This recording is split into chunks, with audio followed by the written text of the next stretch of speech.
En esta clase vamos a ver lo que son los sistemas de archivo. ¿Qué es un sistema de archivo?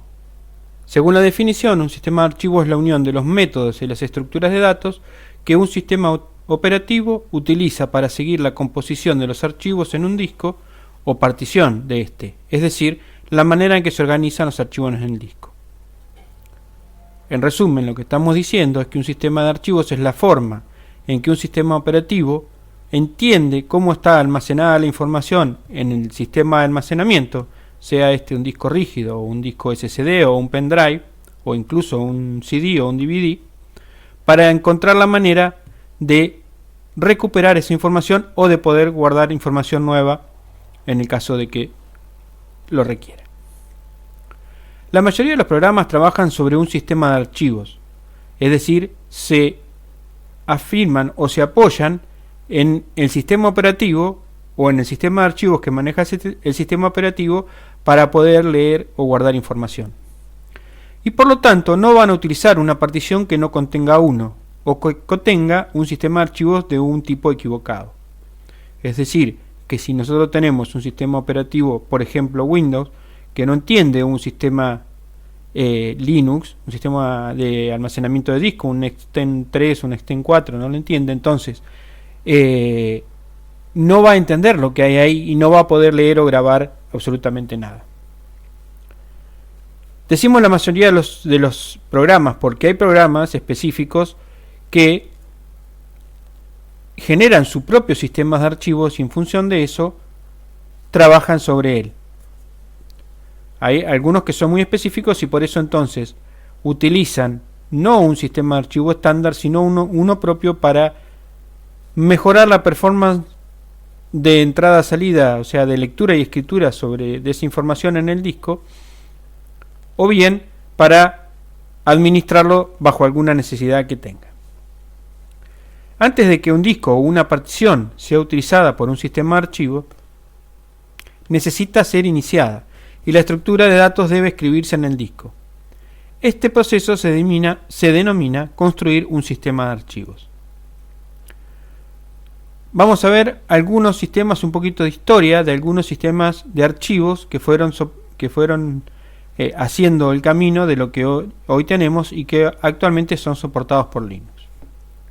Minix, que es el sistema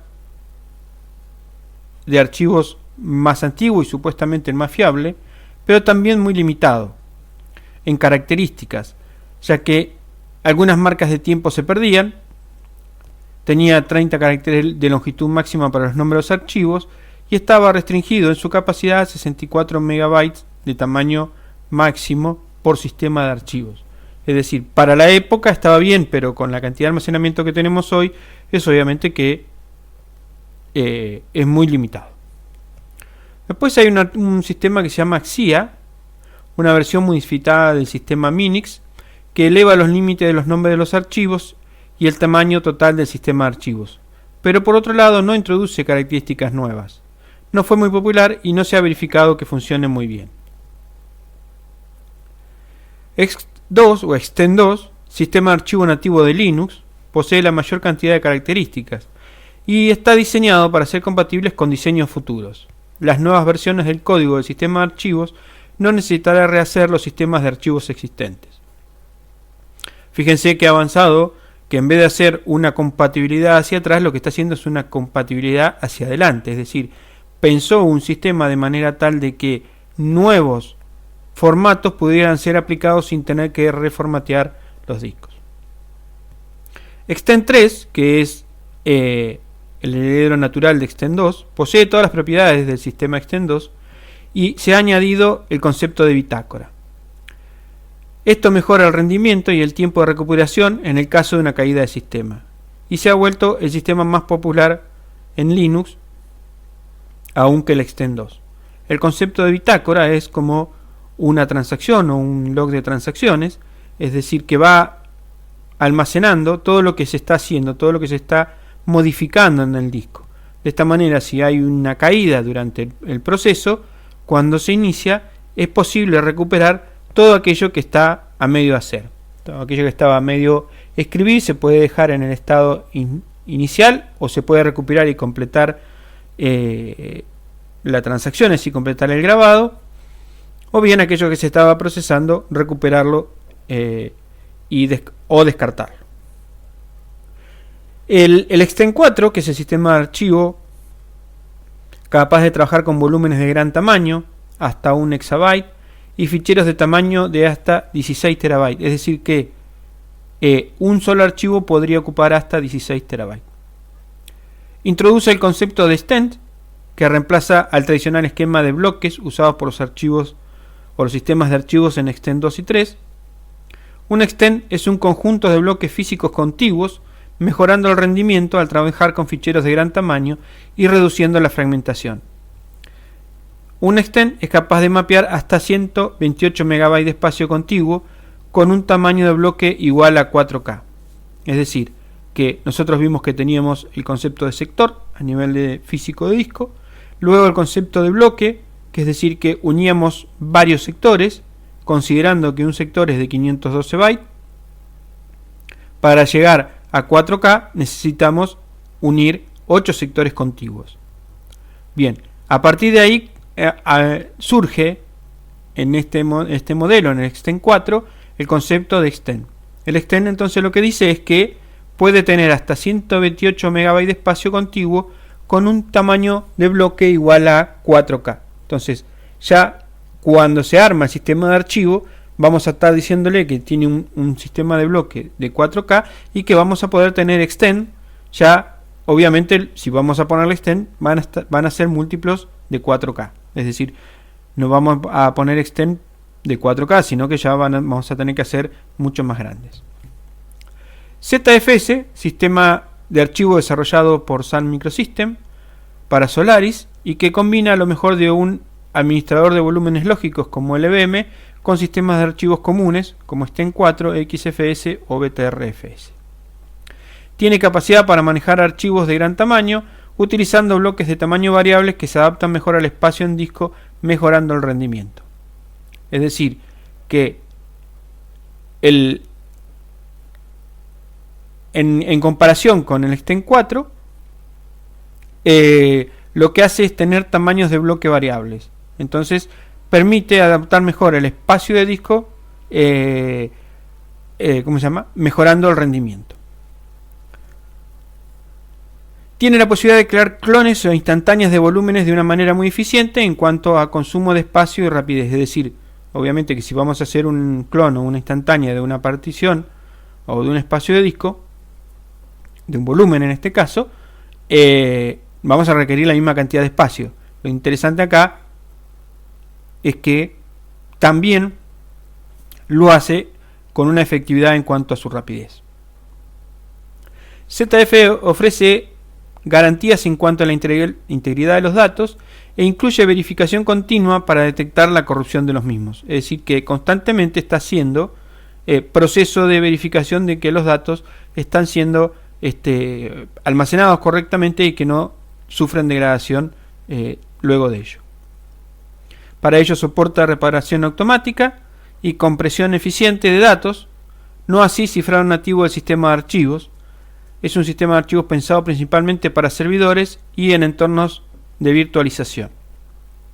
Por eso no tiene cifrado nativo, porque al ser pensado para un sistema de virtualización, no vamos a cifrar los archivos que conforman una máquina virtual, sino dentro de cada máquina virtual haremos, si es requerido, un cifrado de ese sistema de archivos. Pero sí tiene reparación automática y compresión eficiente, es decir que, como decíamos, tiene una verificación continua, lo cual integrada con esa reparación automática puede ir eliminando los bloques que tengan errores y moviendo los datos a bloques sanos. Y con la compresión logra el ahorro de espacio si es que la aplicamos. En el ámbito legal, OpenZF utiliza la licencia libre CCDL otorgado por Sun, que ahora pertenece a Oracle, lo que a decir de algunos podría ser incompatible con la GPL por la que se rige el kernel. Por eso no ha sido tan introducida en las diferentes distribuciones de Linux, sobre todo en aquellas que tienden más hacia lo 100% libre, digamos, o que sean 100% compatibles con la licencia GPL del kernel. BTRF o Bit3 File System, o normalmente pronunciado ButterFS, es un sistema de archivos Copy on Write anunciado por Oracle Corporation para GNU Linux. Su objetivo es sustituir el actual sistema de archivos Extend3, eliminando el mayor número de sus limitaciones, en especial con el tamaño máximo de los ficheros, además de la adopción de nuevas tecnologías no soportadas por Extend3. Se afirma también que se centrará en la tolerancia a fallos, reparación y fácil administración, aunque aún se encuentra en fase experimental, por eso no está tan cosa. RacerFS es un sistema de archivos de propósito general diseñado e implementado por un equipo de la empresa Nemesis, liderado por Hans Reiser. Le puso su apellido. Permite aumentar el tamaño del sistema de ficheros mientras lo tenemos montado y desmontado, online y offline, ¿sí? Quiere decir que podemos modificar el volumen, digamos, el tamaño del sistema, aún montado o si no desmontado, independientemente. Y la reducción solo puede hacerse estando desmontado, ¿sí? Porque tenemos que asegurarnos de que pueda mover los datos, que haya espacio suficiente y pueda mover los datos a un sector que va a quedar dentro del espacio que se va a reducir. Normalmente más rápido en un factor de 10 o 15 comparado con un sistema Extend 2 o Extend 3 para archivos menores a 4K, es decir que su mayor punto es el factor de aumento de velocidad cuando en un sistema tenemos muchos archivos menores a 4K, es decir que menores a, normalmente haremos bloques de 4K. ¿Qué es la bitácora? Ya habíamos mencionado anteriormente la bitácora o log de transacciones. Es un mecanismo que lleva un registro por cada transacción que se va a realizar o que ha sido realizada. Esto permite al sistema de archivos reconstruirse por sí solo fácilmente en un daño ocasionado, por ejemplo, por cierres del sistema inadecuados.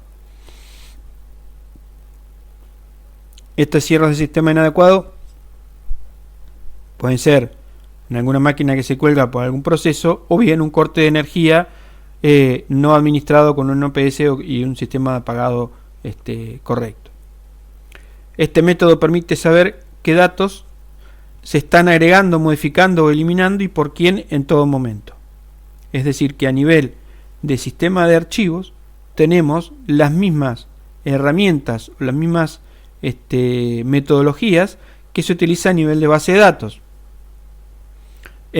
Acá se llama bitácora y en un sistema de o journaling, y también en base de datos se lo conoce como log de transacciones. Es decir, que en ese espacio o en ese lugar se va almacenando todo lo que se está haciendo y por quién en todo momento, de manera tal de poder volver hacia atrás o de reparar el proceso o la información ante un problema en el sistema de archivo. Linux, además de los sistemas de archivos nativos que hemos mencionado, tiene compatibilidad para otros sistemas de archivos adicionales y ajenos al proceso del desarrollo propio de Linux. Esto es para facilitar el intercambio de datos con otros sistemas operativos. Estos sistemas de archivos funcionan como si fueran propios, excepto que pueden carecer de algunas características usuales en los sistemas de Unix o tienen algunas limitaciones curiosas u otros inconvenientes. Por ejemplo, tenemos el sistema MS-DOS, que es una compatibilidad con sistemas de archivo FAT del MS-DOS, OS2 y Windows NT. UMSDOS, que extiende el dispositivo de sistemas de archivos MSDOS en Linux para obtener nombres de archivos largos, ¿sí? Propietarios, permisos, enlaces y archivos de dispositivo. Esto permite que un sistema de OS normal pueda utilizarse como si fuera de Linux, eliminando por tanto la necesidad de una partición independiente para Linux. BFAT, esta es una extensión del sistema de archivos FAT conocida como FAT32, que soporta tamaños de discos mayores que FAT. La mayoría de discos con Windows son BFAT, a partir de, obviamente, de Windows 2000 o XP hacia acá, ¿no? Los anteriores eran FAT. ISO 9660 es el sistema de archivo estándar de un CD, la extensión popular Rollrich del estándar del CD-ROM, que permite nombres de archivos más largos, se soporta en forma automática. O sea que toda información que está almacenada en un CD está bajo esta norma ISO 9660. Ese es el sistema de archivo que lo soporta. NFS, Network File System, es un sistema de archivos de red que permite compartir un sistema de archivos entre varios ordenadores para permitir fácil acceso a los archivos desde todos ellos. Es decir, se monta en un servidor y a partir de este protocolo permite que otros equipos puedan acceder a esta información, obviamente con los elementos de seguridad que el mismo provee. HPFS, que es el sistema de archivos de los viejos OS2. SysB, el sistema de archivos de Xenix, Coherent y SystemV 386 de IBM. Son sistemas viejos estos. SMBFS, o normalmente conocido como Samba, es un sistema de archivos que permite compartir un sistema de archivos con un ordenador MS Windows. Es decir, que lo que está haciendo es colocando una capa arriba de un sistema de archivos cualquiera que nosotros tengamos en nuestro Linux, para que el mismo pueda ser utilizado o interpretado desde una máquina con Windows a través de la red. Entonces es compatible con los protocolos para compartir archivos de Windows, y como les decía, no es una implementación de un sistema de archivos físico, sino de un protocolo de comunicaciones que permite que equipos Windows accedan a archivos en Linux y que equipos Linux accedan a archivos en Windows, todo a través de la red LAN. Es decir que con el mismo protocolo podemos instalarle el cliente o el servidor, o ambos. Y al tener el servicio de servidor, podemos compartir los datos de nuestro sistema de archivo hacia otras máquinas, y al tener solo el cliente o con el cliente podemos leer datos de otras máquinas, sobre todo si son Windows. CIF o Advanced Common File System, un sistema de archivos que permite a Linux acceder a servidores y dispositivos de almacenamiento que cumplan con la especificación SNIA CIF 1.0 o posterior. Windows 2000, XP y superiores ya traen soporte para CIF por defecto, y en Linux viene implementado junto a Samba.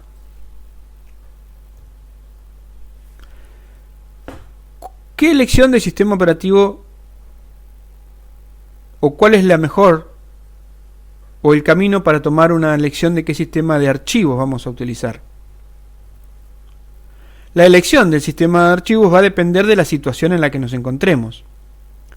Si tenemos una necesidad de compatibilidad u otra razón que hace necesario uno de los sistemas de archivos no nativos, entonces deberemos utilizar ese. Es decir, si tenemos que utilizar un disco que está siendo usado, montado de alguna forma, porque hay un Windows o hay un sistema operativo viejo, bueno, tendremos que soportar esa partición. O bien porque querramos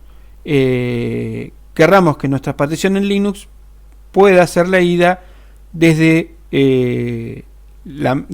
otra partición de la misma máquina con Windows, y si tenemos un doble booteo en nuestra máquina. Si podemos elegir libremente, entonces lo más inteligente sería utilizar X4, ya que es más confiable y tiene mejor desempeño. Es decir, que dentro de las opciones estándares de los Linux de hoy, estén 4 sería la más recomendable para máquinas de escritorio. Existen sistemas de archivo PROC, que es un sistema especial. Normalmente este sistema de archivo es accesible en el directorio /proc, que en realidad no es un sistema de archivos, aun cuando lo parece, es decir, que podemos hacer listados, podemos ver el contenido, etcétera.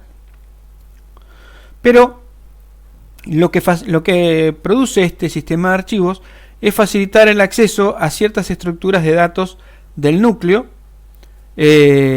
como la lista de procesos, ahí el nombre, y del hardware, ¿sí? Entonces este sistema hace, o esta estructura hace que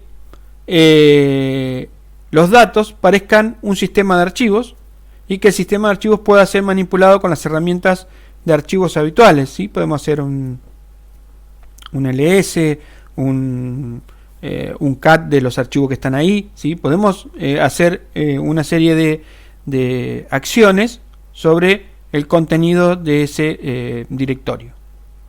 Entonces acá tenemos un ejemplo donde podemos hacer un ls /proc y nos va a decir todos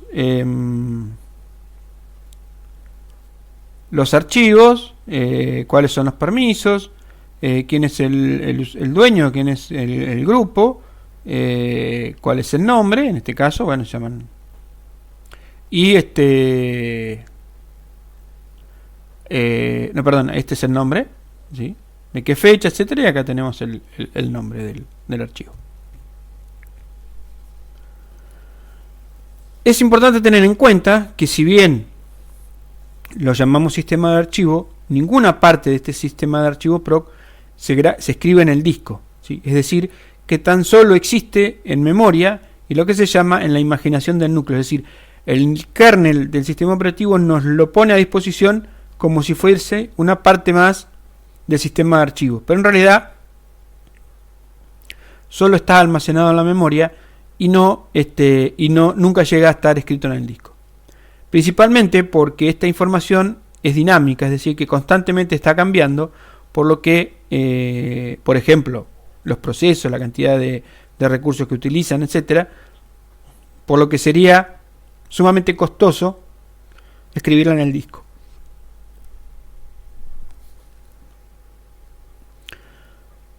Cuando alguien intenta analizar entonces alguna parte de este sistema de archivos PROC, el núcleo hace que parezca como si existiera en alguna parte, aunque así no sea. Aunque exista un archivo, por ejemplo, proc-core de muchos megabytes, nunca está en el disco, así que no quita espacio del disco, solo se encuentra en memoria. Montaje de un file system. Para montar los file system o cualquier sistema de archivos, usamos el comando mount. Este comando le indica al sistema operativo que un sistema de archivo está listo para ser utilizado y lo asocia con un punto de entrada particular, lo que se llama punto de montaje, o mount point en inglés. El sistema de archivos puede estar en una partición o ser un dispositivo externo, como un USB, un CD, un DVD o un recurso de red. El punto de montaje es un directorio ubicado bajo la raíz, es decir, podemos montarlo en cualquier lugar dentro de la raíz. La raíz, o sea, en Linux no tenemos como en Windows el disco C, el disco D, el disco E, el F, el G, el H, el J, ¿sí? El Z. Todo está en una sola estructura de árbol de directorios con todas sus ramificaciones. La raíz de ese árbol es la barra, el slash. La barra que estamos viendo, o sea, la barra de dividir, digamos. Entonces, todo sistema de archivo que querramos montar luego, tiene que ir adentro de algún lugar dentro de la barra esa. Puede estar en un directorio directo creado para ese dispositivo o dentro de algún otro lugar dentro de la carpeta. Por ejemplo, puede utilizar barra mnt o barra media para montar nuevos dispositivos o particiones. Y es muy habitual que por ejemplo en MNT, que viene de mount, es una abreviación, sea para montar particiones o discos que tenemos que queremos utilizar en nuestro sistema. Y en media utilizamos para montar los CD, DVD o los pendrive.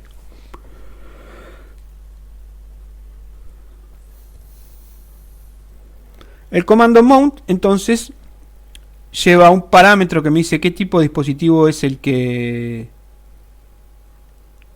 voy a montar, luego qué dispositivo es el que quiero montar y luego la ubicación de dónde lo quiero montar.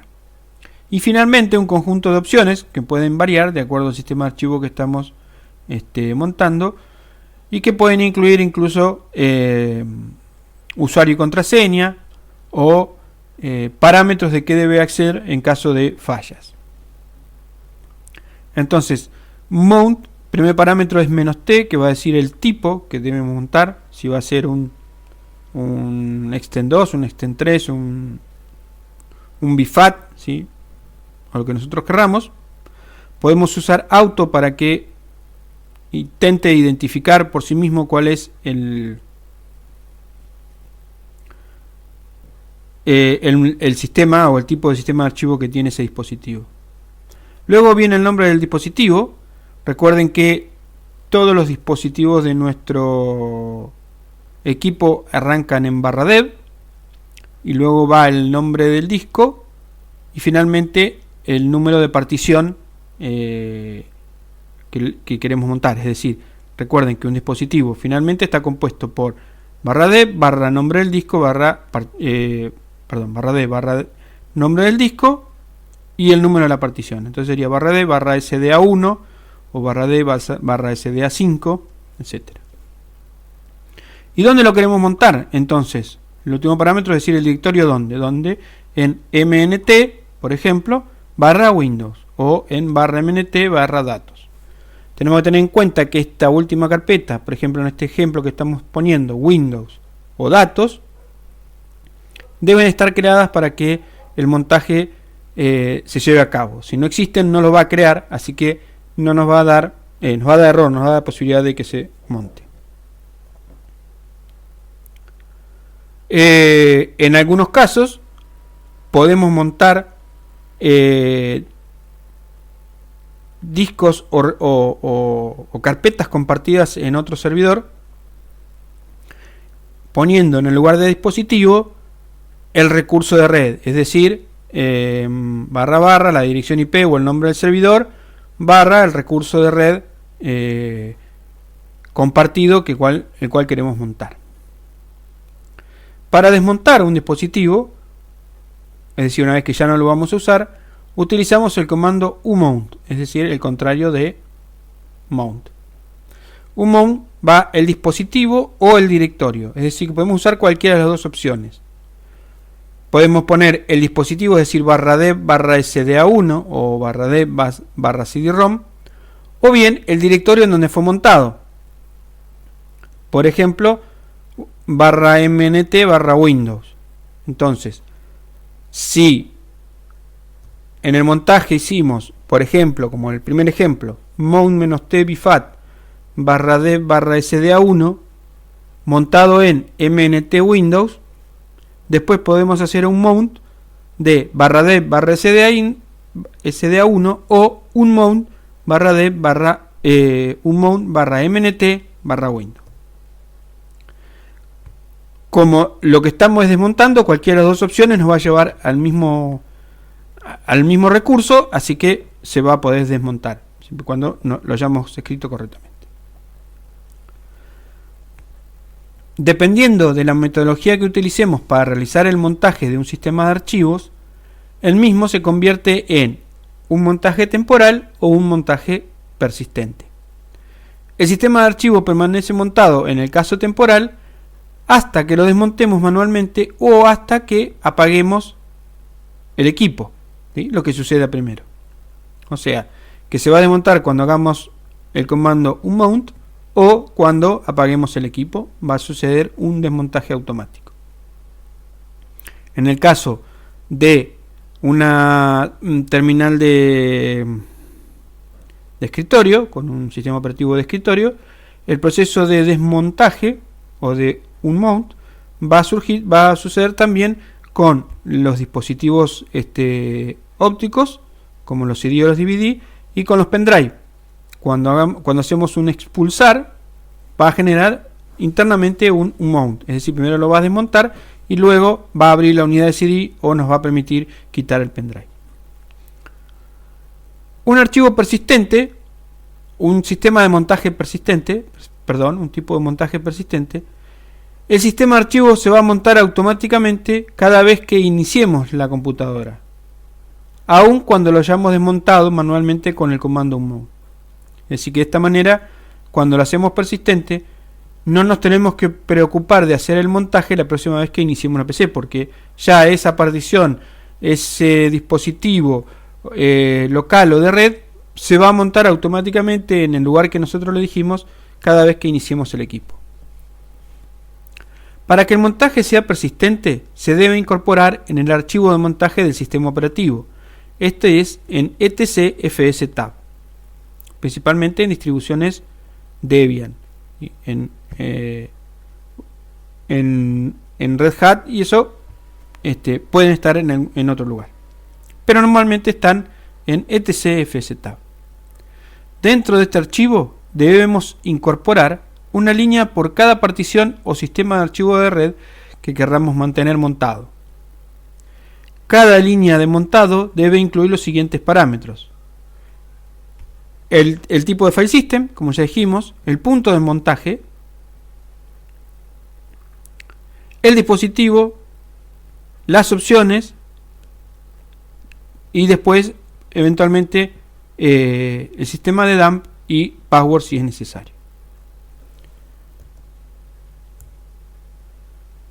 En este caso, en el archivo etc/fstab también se están montando de manera automática las particiones que se crean durante el proceso de instalación.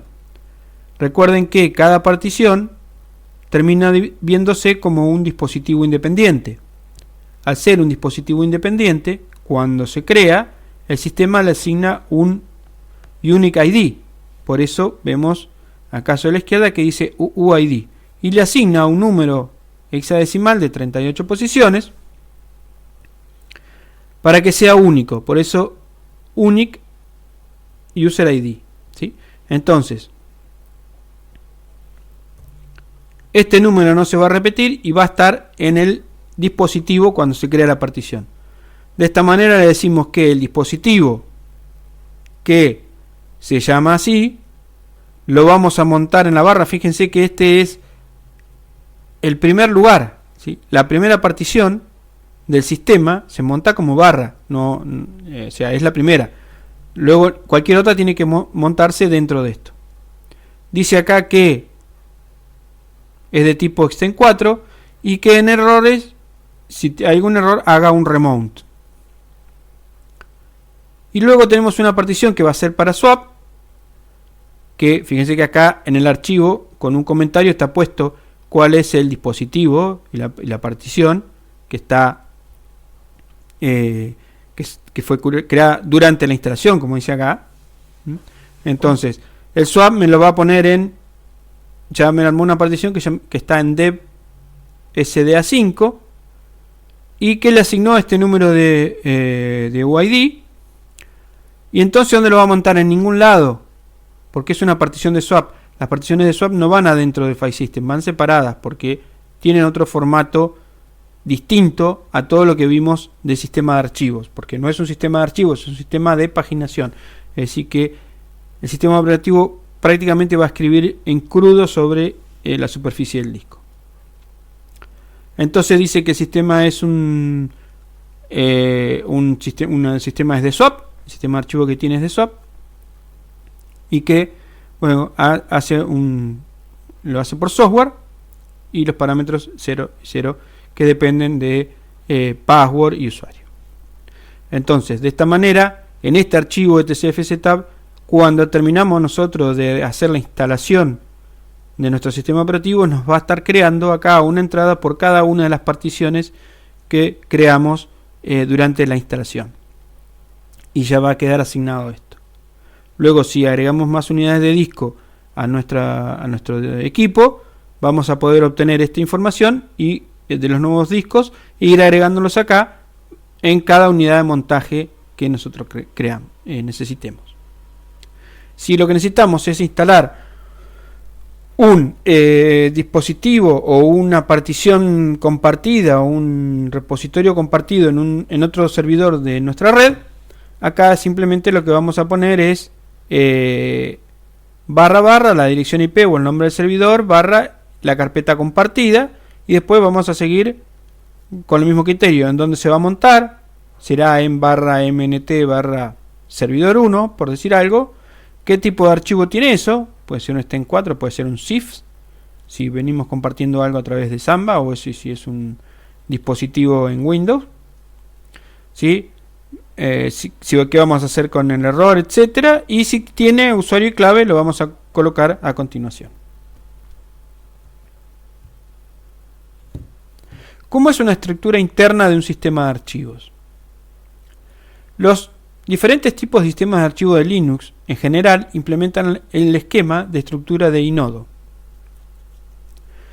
El sistema de ficheros de Linux consta de varias partes importantes: el superbloque, una tabla de inodos y los bloques de datos.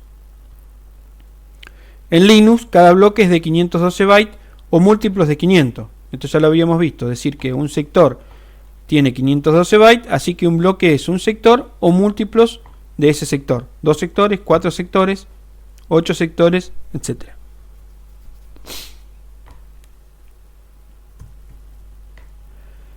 El superbloque o el bloque 1 contiene información sobre los sistemas de ficheros. Es decir, tiene información propia sobre todo el sistema. La tabla de inodos es el equivalente a las entradas de la FAT. Es decir, imagínense una planilla Excel en donde tengo una fila por cada fichero. Linux tiene asociado un elemento en esta tabla que contiene un número. Este número identifica la ubicación del archivo dentro del área de datos. Y el área de datos ocupa el resto del disco. En esta zona, como su nombre lo indica, están almacenados los ficheros y los directorios de nuestro sistema. Cada inodo contiene información de un fichero o directorio conteniendo la siguiente información. Tiene primero el identificador de dispositivo que alberga el sistema de archivo. El identificador de dispositivo es cuál es el dispositivo físico, ¿sí? El dispositivo físico de nuestro sistema de archivos. La longitud del archivo en bytes, es decir, cuánto pesa, entre comillas, ese archivo en bytes. Que no necesariamente tiene que coincidir con la cantidad de bytes ocupados en el disco. Porque si tenemos un archivo que tiene, vamos a decir, un archivo de texto que tiene 50 caracteres, estamos ocupando 50 bytes. Pero recuerden que nuestro sector mínimo son 512 bytes. Es decir que un archivo puede ocupar más de un sector, pero en un sector no puede haber más de un archivo. Es decir que si nuestro sector es de 512 bytes y nuestro archivo es de 50, estamos desperdiciando 462 bytes de ese sector, porque solo estaremos ocupando 50. Lo que tiene en este campo del inodo es 50, es la longitud del archivo. El identificador de usuario del creador o de un propietario del archivo con derechos diferenciados, es decir, el owner del archivo, que ya lo habrán visto ustedes en Linux, es un dato que se guarda en el inodo. El identificador de grupo, es decir, el ID del grupo al cual pertenece o tiene derechos sobre ese archivo. El modo de acceso, es decir, la capacidad de leer, escribir y ejecutar el archivo por parte del propietario del grupo y de otros usuarios, ¿sí? RWX, o lo que venimos viendo como con el comando chmod, que nos dice cuáles son los permisos que tengo o que tiene los diferentes elementos, el dueño, el grupo y el resto sobre ese archivo. Las marcas de tiempo, con las fechas de la última modificación, la última fecha de acceso y la fecha de alteración del propio inodo. Es decir, que en ese campo tenemos tres fechas específicas. La fecha de modificación del archivo, la fecha de acceso a ese archivo, es la última vez que se leyó, y la fecha de alteración del inodo. Esta alteración del inodo va a suceder cuando utilicemos por primera vez para poner ese archivo ocupando ese inodo, o cuando el archivo crezca y entonces el inodo sea modificado para contener otra información adicional de ese archivo. También va a tener el número de enlaces duros o hard links asociados con este inodo. ¿Esto qué es? Que si múltiples nombres están enlazados, o sea, asociados a un mismo inodo, lo que se denomina entonces enlaces duros, entonces todos los nombres son equivalentes entre sí. El número de enlaces se emplea por el sistema operativo para eliminar el archivo del sistema de ficheros, tanto el inodo como el contenido, cuando se han borrado todos los enlaces y el contador queda cero.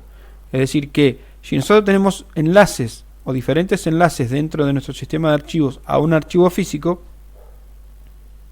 cada vez que borremos uno de esos enlaces, cada vez que creemos un enlace, este contador se va a incrementar, y cada vez que eliminemos un enlace, este contador se va a decrementar. Ahora, cuando querramos borrar el archivo,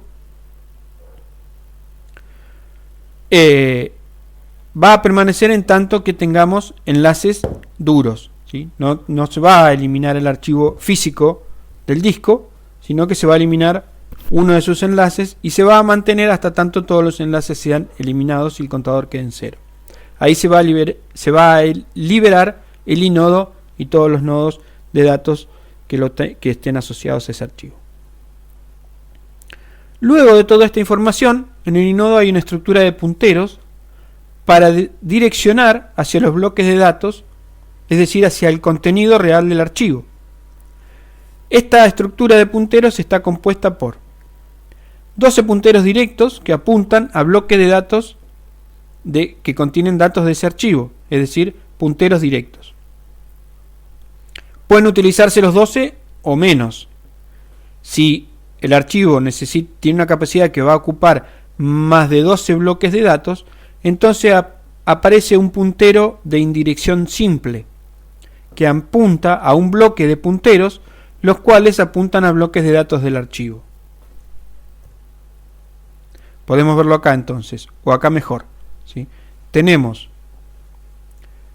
entonces toda la información que veníamos mencionando: el ID positivo, la longitud del archivo en bytes, el identificador del propietario, los niveles de acceso que tienen el propietario, el grupo y los demás, las fechas, la cantidad de enlaces duros y los punteros directos, que son 12 bloques directos.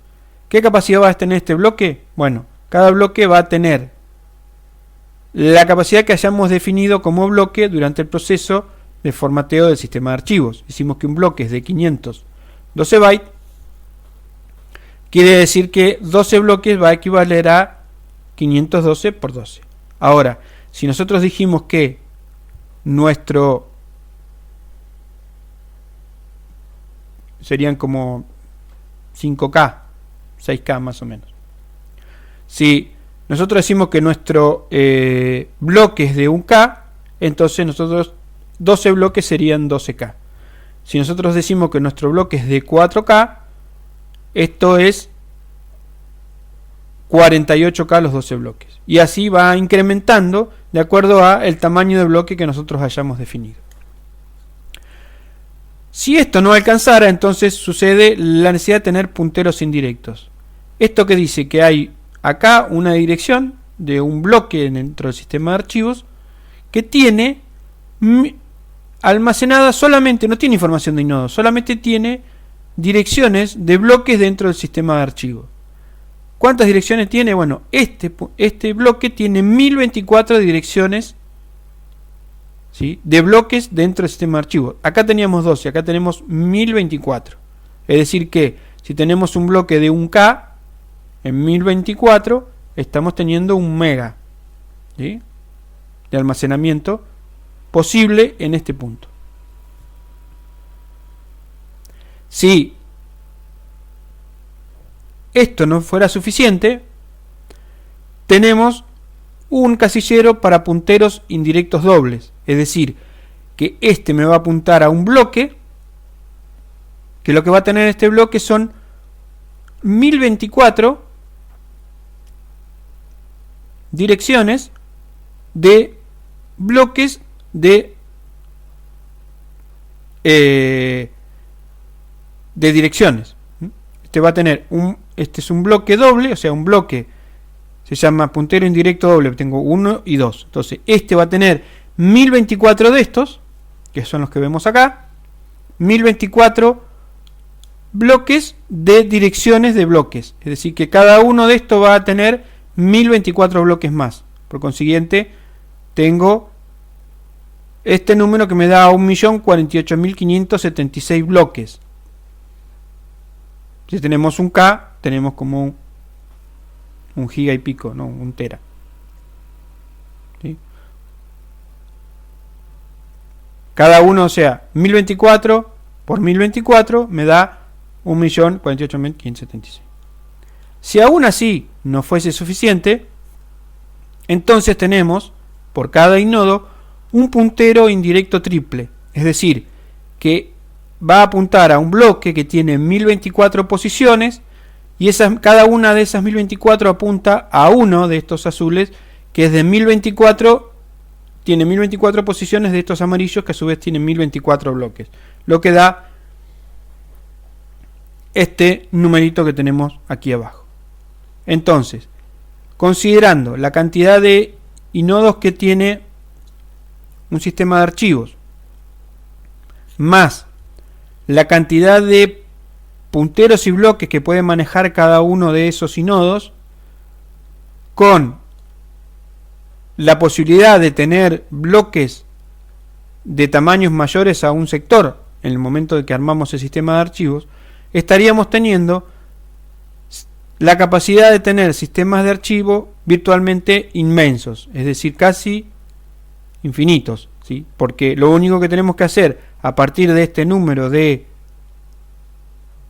10.000 millones de bloques posibles, 10.737 millones de bloques posibles, 1.073 millones de bloques posibles por un solo inodo, por todos los inodos que hay, más todos estos que ya dijimos antes, multiplicados también por el tamaño que le podamos dar a ese bloque. Entonces, la capacidad de almacenamiento de nuestro sistema de archivo va a ser virtualmente inmensa o tirando a infinito. Acá tenemos otra representación, a ver si me quedó algo acá, esto tiro blocks. Entonces, volviendo sobre el punto, en un inodo tenemos 12 punteros, bloques de datos directos, un puntero de indirección simple que apunta a bloques de punteros, los cuales apuntan a bloques de datos. Este puntero tiene 1024 de direcciones de bloques de punteros, un puntero de indirección doble que apunta a los bloques de indirección simple que apunta a los bloques de datos, cada uno de 1024 hacia abajo, y un puntero de indirección triple que va al puntero doble, que va al puntero simple, que va a los bloques de datos. Un versito. Más información sobre eso, esto. Y acá tenemos una representación en Node. Entonces, la entrada del inode, dentro de la tabla de inodos, que hay un inodo por cada archivo, tiene toda la información que vimos, el dueño, las fechas, los permisos, el tipo de archivo, toda esa información que está en el nodo o en el inodo de la tabla de inodos. Y luego nos va diciendo, ¿sí?, que este inodo, que es el 211, arranca en el bloque 211 de punteros, y este tiene el archivo que va hasta acá y que vuelve hacia la otra posición de acá. Entonces, Esto nos va armando el recorrido que tiene que realizar el sistema operativo y por ende el disco dentro del espacio de almacenamiento para encontrar las diferentes partes que componen un archivo determinado que una aplicación o un usuario está intentando cargar o